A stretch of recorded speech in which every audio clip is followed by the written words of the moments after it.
বিজেপির ব্যানার পতাকা ছেঁড়ার অভিযোগে উত্তপ্ত ভবানীপুর।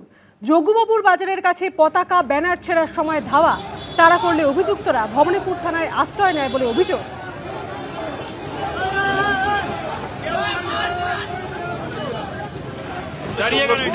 বিক্ষোভ ভবানীপুর থানার সামনে আমি দাঁড়িয়ে আছি, যেখানে রাস্তার একাংশ জুড়ে বিজেপির কর্মী সমর্থকরা তারা কিছুক্ষণ আগে অবধি অবস্থান চালাচ্ছিলেন। ইতিমধ্যে পুলিশের সঙ্গে কথা হয়েছে এবং তারপর বিক্ষোভ তুলে নেওয়ার সিদ্ধান্ত হয়েছে।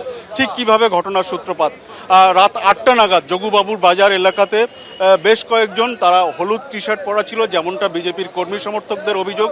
তাদের এই টি শার্টে ফ্যাম লেখা ছিল এবং যেমনটা অভিযোগ যে এরা টিএমসির কর্মী, তারা বিজেপির যে পতাকা, যে ফেস্টুন, যে ব্যানার লাগানো ছিল ভোটের প্রচারের জন্য, সেই সমস্ত কিছু যোগুবাবুর বাজার এলাকায় সেখানে সেগুলো ছিটছিলেন এবং এই ঘটনার প্রতিবাদ করা হয়। তারপর তাদেরকে ধাওয়া করে আনা হয় এবং যেমনটা দাবি করছেন বিজেপির কর্মী সমর্থকরা যে এই যে এই থানা এলাকা অবধি ধাওয়া করে আনেন তারা, তারপর তারা এখানে যাদেরকে ধাওয়া করে আনা হয় তারা এখানে থানায় এসে আশ্রয় নেয় এবং তারপর থেকেই এখানে কিন্তু অবস্থান চলছে। কি অভিযোগ?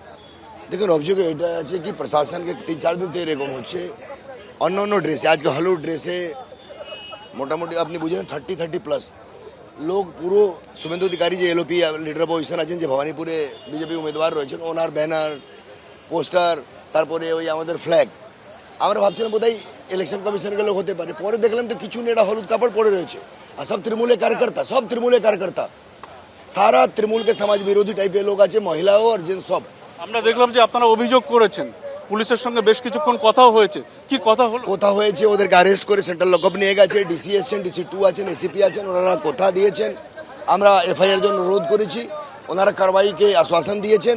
তারপরে আমরা একটা যত শর্ত রেখেছি সব ওনারা মেনেছেন। আমরা বলেছি যেখান থেকে ব্যানার খোলা হয়েছে ওখানে কালকে 12টার মধ্যে প্রোটেকশন দেবে, নেশন কমিশনকে জানিয়ে দেবো, কালকে লিডার অফিসার কথা করবেন, কালকে পুলিশ কমিশনার ক্যালকাটাকে করবো, আর এদেরকে কালকে যখন কোর্ট প্রডিউস করবে তখন বিজেপি পক্ষ থেকে বড় অ্যাডভোকেট কে ভাগ ওইখানে কালকে প্রস্তুত হবে, আর আমরা ওদেরকে জামিনকে বিরোধ করব, আর আমরা কালকে কড়ি কারবাইয়ের জন্য কোর্টকে অনুরোধ করব। একেবারে যাদের বিরুদ্ধে অভিযোগ তারা তৃণমূলের কর্মী সমর্থক, এমনটাই কিন্তু অভিযোগ।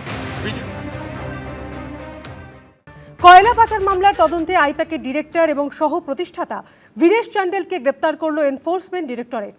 তার বিরুদ্ধে বেআইনি লেনদেনের অভিযোগ রয়েছে। পশ্চিমবঙ্গের বিধানসভা ভোট শুরুর মাত্র 10 দিন আগে এই গ্রেপ্তারি ঘিরে শুরু হয়েছে রাজনৈতিক তরজা।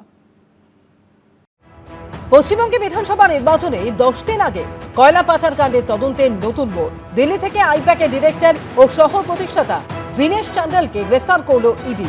এর আগে 2 এপ্রিল চান্ডেলের দিল্লির ঠিকানায় হানা দিয়েছিল ইডি। সেই সময় বেশ কিছু নথিপত্র বাজেয়াপ্ত করা হয় বলে ইডি সূত্রে দাবি। সোমবার সেই বীরেশ চান্ডেলকেই কয়লা পাচার মামলায় বেআইনি লেনদেনের অভিযোগে গ্রেফতার করল ইডি। ভোটের আগে কেন্দ্রীয় এজেন্সির হাতে এই গ্রেফতারি নিয়ে শুরু হয়েছে রাজনৈতিক চর্চা। তৃণমূলের সর্বভারতীয় সাধারণ সম্পাদক অভিষেক বন্দ্যোপাধ্যায় সোশ্যাল মিডিয়ায় লিখেছেন, এরাজ্যে ভোটের মাত্র 10 দিন আগে বীরেশ চান্ডেলের গ্রেফতারি শুধু উদ্বেগজনক নয়, এটা সমান সমান লড়াইয়ের ধারণাটাকেই নাড়িয়ে দিচ্ছে। পশ্চিমবঙ্গে যখন সুষ্ঠু এবং অবাধ ভোটের দিকে এগিয়ে যাওয়ার কথা, তখন এই পদক্ষেপ একটা হিমশীতল বার্তা দিচ্ছে যে বিরোধীদের দিকে থাকলে আপনারও একই পরিণতি হতে পারে। এটা গণতন্ত্র নয়, ভয় দেখানো। এই গ্রেফতারির একদিন আগে অর্থাৎ রবিবার পূর্ব বর্ধমানের খণ্ডঘোষের সভা থেকে ইঙ্গিতপূর্ণ মন্তব্য করেছিলেন মমতা বন্দ্যোপাধ্যায়। আজকে মধ্যরাত থেকে অপারেশন শুরু হবে আমি শুনেছি, খবর আমরাও পাই। কি আস্ফালন, বাপরে বাপ, এই করে নেবো তাই করে নেবো। সকালবেলায় বিভিন্ন দপ্তর আর অফিস, মানে বাড়ি, সব জায়গাতেই তিনি দৌড়ে গেলেন। তিনি ল্যাপটপ আর ফাইল নিয়ে বেরিয়ে এলেন ভিড় দর্পে। দেখে নেবো একটা ভাব, তারপরেও এরকম হলো। কি হচ্ছে আজকাল? এরকম হলো, দেখা যাক, আইনের পথেই চলা উচিত। এই কয়লা পাচার মামলা তদন্তেই 8ই জানুয়ারি তৃণমূলের ভোটকুশলী সংস্থা আইপ্যাকের কর্ণধার প্রতীক জৈনের লাউডাউন স্ট্রিটের বাড়ি ও সেক্টর 5-এর আইপ্যাকের অফিসে তল্লাশি চালায় ইডি। তল্লাশি অভিযান চলাকালীনই সেখানে ঢুকে নথি নিয়ে বেরিয়ে আসেন মমতা বন্দ্যোপাধ্যায়। দেখো मैंने सब लेके आया, so my hard disks, see, phone, hard disk, all they are collecting at এই নিয়ে চুরি ডাকাতির মতো অভিযোগ তুলে হাইকোর্ট এবং সুপ্রিম কোর্টে যায় এনফোর্সমেন্ট ডিরেক্টরেট। এই যাবতীয় দুর্নীতিতে গোটা পৃথিবীর সবাই গ্রেপ্তার হবে, একমাত্র মমতা ব্যানার্জি আর অভিষেক ব্যানার্জি ছাড়া। কোন দিন কয়লা পাচারের কেস আপনারাও গ্রেপ্তার করে নেবে, আমাকেও গ্রেপ্তার করে নেবে। খালি মমতা ব্যানার্জি গ্রেপ্তার হবে না, অভিষেক ব্যানার্জি গ্রেপ্তার হবে না। এর পেছনে কি বিজ্ঞান আছে, এর পেছনে কি দর্শন আছে, তা একমাত্র নরেন্দ্র মোদী বলতে পারবে। 15 এপ্রিল ফের সুপ্রিম কোর্টে আইপ্যাক মামলার শুনানি রয়েছে। তার আগে সোমবার গ্রেফতার করা হলো আইপ্যাকের ডিরেক্টর ও সহ প্রতিষ্ঠাতাকে। ইডি সূত্রে দাবি, এর আগেই আইপ্যাকের দুই কর্তা প্রতীক জৈন ও ঋষিরাজ সিংকে দিল্লির অফিসে তলব করে নোটিশ দেওয়া হয়। 30 এপ্রিলের পরে হাজিরা দিতে চেয়ে দিল্লি হাইকোর্টে যান তারা। 17 এপ্রিল দিল্লি হাইকোর্টে সেই মামলার শুনানি রয়েছে। এবিপি আনন্দ। তৃণমূল ও বিজেপি দুই দলের প্রধানমুখী বলছেন তিনিই প্রার্থী। এতদিন মমতা বন্দ্যোপাধ্যায় বলতেন 294টি কেন্দ্রে তিনিই প্রার্থী, আর এবার একই রকম কথা শোনা গেল নরেন্দ্র মোদীর মুখেও। ये सभी उम्मीदवार ये भी मोदी है। ক্যান্ডিডেট হচ্ছে মমতা ব্যানার্জি, 294টা সিটে আমি প্রার্থী। ব্যক্তি বড় না দল? ভারতীয় রাজনীতিতে এই বিতর্ক দীর্ঘদিনের, কারণ ব্যক্তিগত ক্যারিশমায় দলকে জেতানোর নজির এই দেশে বহু আছে, বহু যুগ যুগ ধরে আছে। কেন্দ্রে আছে, রাজ্যে রাজ্যে আছে। এবার পশ্চিমবঙ্গে হাই ভোল্টেজ ভোটেও লড়াইটা কার্যত মুখের, দুই দলের, দুই মুখের, দুই প্রধানের। ভোটের দিন আমি যদি যুদ্ধ হই, আপনারা আমার সহযোদ্ধা হতে রাজি আছেন তো? एक मौका मोदी को दीजिए। বিশাল নির্বাচন, অসংখ্য নেতাকর্মী মাথার ঘাম পায়ে ফেলছেন, প্রতিশ্রুতি আশ্বাস, কিন্তু তারপরও সবার ওপরে মুখ। একদিকে নরেন্দ্র মোদী, অন্যদিকে মমতা বন্দ্যোপাধ্যায়। সবকিছুকে ছাপিয়ে ভোটে জিততে দুজনই নিজেদেরকে সামনে রাখছেন, নিজেদের ওপর বাজি ধরছেন। ये सभी उम्मीदवार ये भी मोदी है।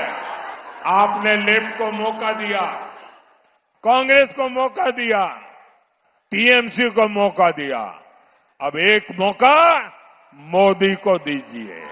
নরেন্দ্র মোদীর এই মন্তব্য নিয়ে খোঁচা দিয়েছেন মমতা বন্দ্যোপাধ্যায়। মোদীজি বলছেন উনি নাকি 294টা সিটের প্রার্থী। ঠিক আছে, তারা কি প্রধানমন্ত্রিত্বটা ছেড়ে দিন, দিয়ে বলুন আমি বাংলার মুখ্যমন্ত্রী হব, তাই আমাকে 294টা কেন্দ্রে ভোট দিন। কি করে বলেন আপনি? কোন পদটা নেবেন, প্রধানমন্ত্রী না বাংলার মুখ্যমন্ত্রী? কিন্তু যে মমতা বন্দ্যোপাধ্যায় নরেন্দ্র মোদীকে খোঁচা দিচ্ছেন, তিনিও কিন্তু বারবার সেই নিজেকেই সামনে আনছেন। ভুলে যান যে আপনার প্রার্থী, মনে রাখবেন আমি আপনার প্রার্থী সব জায়গায়। আমার মুখটা মনে করবেন আর একটা করে ভোট ওনাকে দেবেন। এই একটি ক্ষেত্রে নরেন্দ্র মোদী মমতা বন্দ্যোপাধ্যায়ের সুর এক। घर घर जाएंगे, आप जहां भी जाए लोगों से मिले, उनको कहना मोदी जी आए थे और मोदी जी ने परिवार के सबको पोइला बैशाख की शुभकामना भेजी है। আমার মনোনয়ন নিয়ে 4 ঘন্টা স্কুটনিতে আমাকে জানিয়েছে, আমি এদের ছেড়ে দেবো, আমি ছেড়ে দেবো এদের। আপনারা ছাড়লেও আমি ছাড়বো না, আমার জীবন দিয়ে লড়ে যাব, আমার কিচ্ছু নেই জীবনে মানুষ ছাড়া। ये जो पब्लिक है ये सब जानती है, তাই শেষ অবধি পাবলিক কোন দিকে যায় তা জানা যাবে 4 মে। এবিপি আনন্দ।